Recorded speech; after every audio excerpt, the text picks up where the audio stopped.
BFM Business, Intégral Bourse, jusqu'à 18 h, la bourse en temps réel.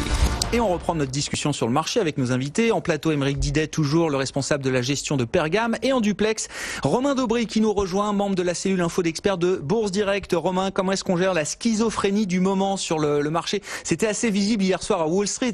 Après la communication de la Fed, le marché action ne savait plus s'il fallait acheter ou vendre la nouvelle. Est-ce qu'on fait confiance à une Fed qui commence à se montrer très accommodante au point que ça soulève quelques questions, ou est-ce que non, il faut entendre ce signal de prudence aujourd'hui? J'ai l'impression que c'est pas encore tranché. On a du mal à se faire une idée aujourd'hui, Romain.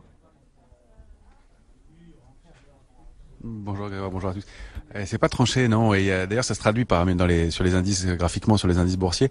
Il y a un signal majeur et important qui est un élément clé dans l'analyse graphique, c'est la coordination des indices entre eux. Ils doivent fonctionner dans le même sens, et on constate qu'il y a des divergences qui sont de plus en plus importantes entre certains indices. Alors le S&P et le Nasdaq se portent plutôt bien. Le Nasdaq vient de former un nouveau plus haut annuel en séance, donc il y a même pas de signe de ralentissement. Il y a des signes de ralentissement un peu sur le CAC 40 en revanche, mais on a deux indices qui divergent. Franchement, c'est le Dow Jones et le DAX qui, eux, donnent carrément des signes de faiblesse et d'éventuelles figures de retournement. Alors sur le DAX, c'est assez marqué. C'est une figure qui s'appelle un biseau ascendant, qui est une figure baissière, contrairement à ce que son nom indique, et qui est sortie de cette figure ce matin en cassant le niveau de 11 550 à 11 570 points. Alors c'est des figures qui peuvent mettre du temps à se mettre en place, et compte tenu de la structure du marché, ce sera probablement le cas. Mais la cible pour ce mouvement-là, c'est de l'ordre environ un petit peu au-dessus de 11 000 points sur le DAX. Sur le Dow Jones, on a une figure un petit peu différente. Ça pourrait être une structure en double sommet qui est formée par les points hauts du 25 février et du 19 mars dernier. On n'a pas réussi à franchir ces niveaux-là, et là il y a une structure donc qui pourrait marquer un niveau d'arrêt. Alors c'est pareil, de l'ordre de 5 à 6% de baisse sur le Dow Jones que pour entraîner cette figure si on casse les 25 200 points.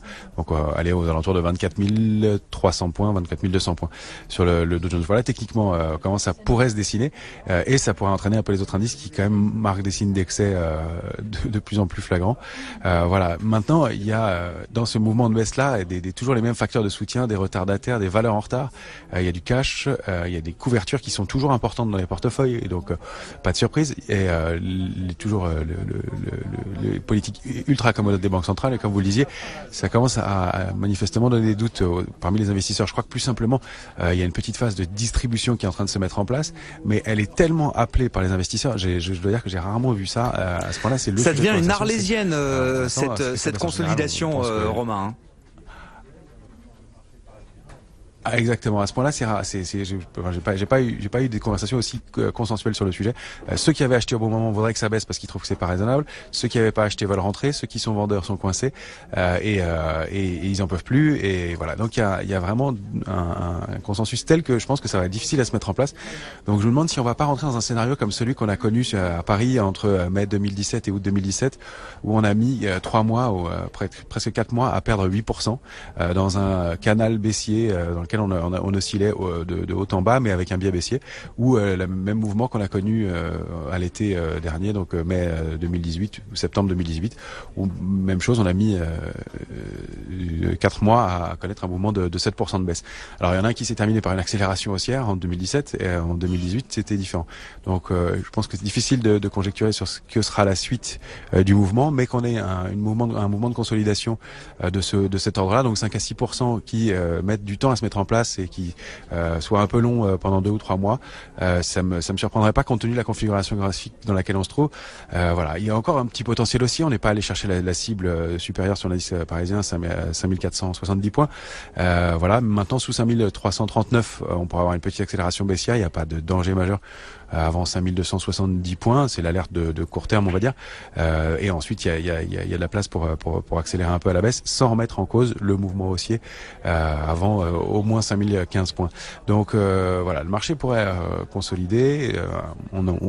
On l'attend maintenant. Voilà pourquoi il mettra probablement beaucoup de temps à se mettre en place, probablement au gré des nouvelles. Ce qu'on constate aussi, c'est qu'il tient toujours extrêmement bien. Le tweet de Donald Trump hier sur le possible maintien sur un plus long terme des tarifs, c'est pas fait décrocher un tout petit peu le Dow Jones, mais rien de méchant. Voilà, on voit que les investisseurs commencent à plus savoir très bien comment prendre ce marché-là. On parle d'optimisme d'un côté, on appelle à une correction de l'autre, et on est couvert sur les portefeuilles en même temps. On a un marché qui est un peu bloqué, et je pense que ça pourrait glisser comme ça. Donc la solution dans ce marché-là, c'est de réaliser des arbitrages au jour le jour. Il y a des choses intéressantes à faire dans les deux sens, STM ou Essilor, si on veut la journée d'aujourd'hui. Mais globalement, on constate que les stratégies vendeuses sont possibles aussi dans ce marché-là, enfin, ce qui n'était pas le cas auparavant. Donc d'alterner les deux, et je pense qu'on va assister à une période de volatilité assez importante, avec des arbitrages un peu rapides. Mais pour moi, on a une petite phase de distribution qui pourrait se mettre en place et qui va être un peu longue et progressive. On le voit, ouverture en baisse sur les indices américains et puis retournement rapide. Voilà, il y a pas beaucoup de fonds, et je pense cette hausse, elle est quand même construite sur un mouvement mal étayé, avec des niveaux qui sont pas du tout soutenus, sous lequel il faudrait pas enfoncer. Sous 5290 points, on pourrait vraiment accélérer un peu rapidement et connaître des soubresauts. Maintenant, il y a des liquidités, tous ces mouvements-là devraient être contenus à mon avis. Voilà, l'autre solution, c'est toujours de travailler d'autres actifs. On regarde toujours les actifs intéressants. L'or a l'air de se reprendre un petit peu, il a du mal. Il y a eu un gros consensus haussier sur l'or. Je pense que ça contribue à faire ralentir la progression, mais le mouvement est toujours valable. Et puis le pétrole qui a franchi les $67 et qui s'installe au-dessus maintenant sur le Brent, et pour lequel on peut toujours aller viser $71,16 et puis pourquoi pas 77 par la suite. Donc il y a quand même des opportunités et des choses à faire, mais toujours à arbitrer, et difficile de prendre des positions de fond dans ce marché-là. Merci beaucoup Romain, merci pour votre analyse, votre éclairage technique sur ces marchés, une pause, effectivement une consolidation qui a du mal à se mettre en place, mais on est plutôt sur l'idée d'une phase de distribution, comme vous le dites, pour reprendre vos expressions et votre langage technique de technicien de marché. Merci beaucoup Romain. Romain Daubry, membre de la cellule info d'experts de Bourse Direct, avec nous chaque jeudi sur BFM Business.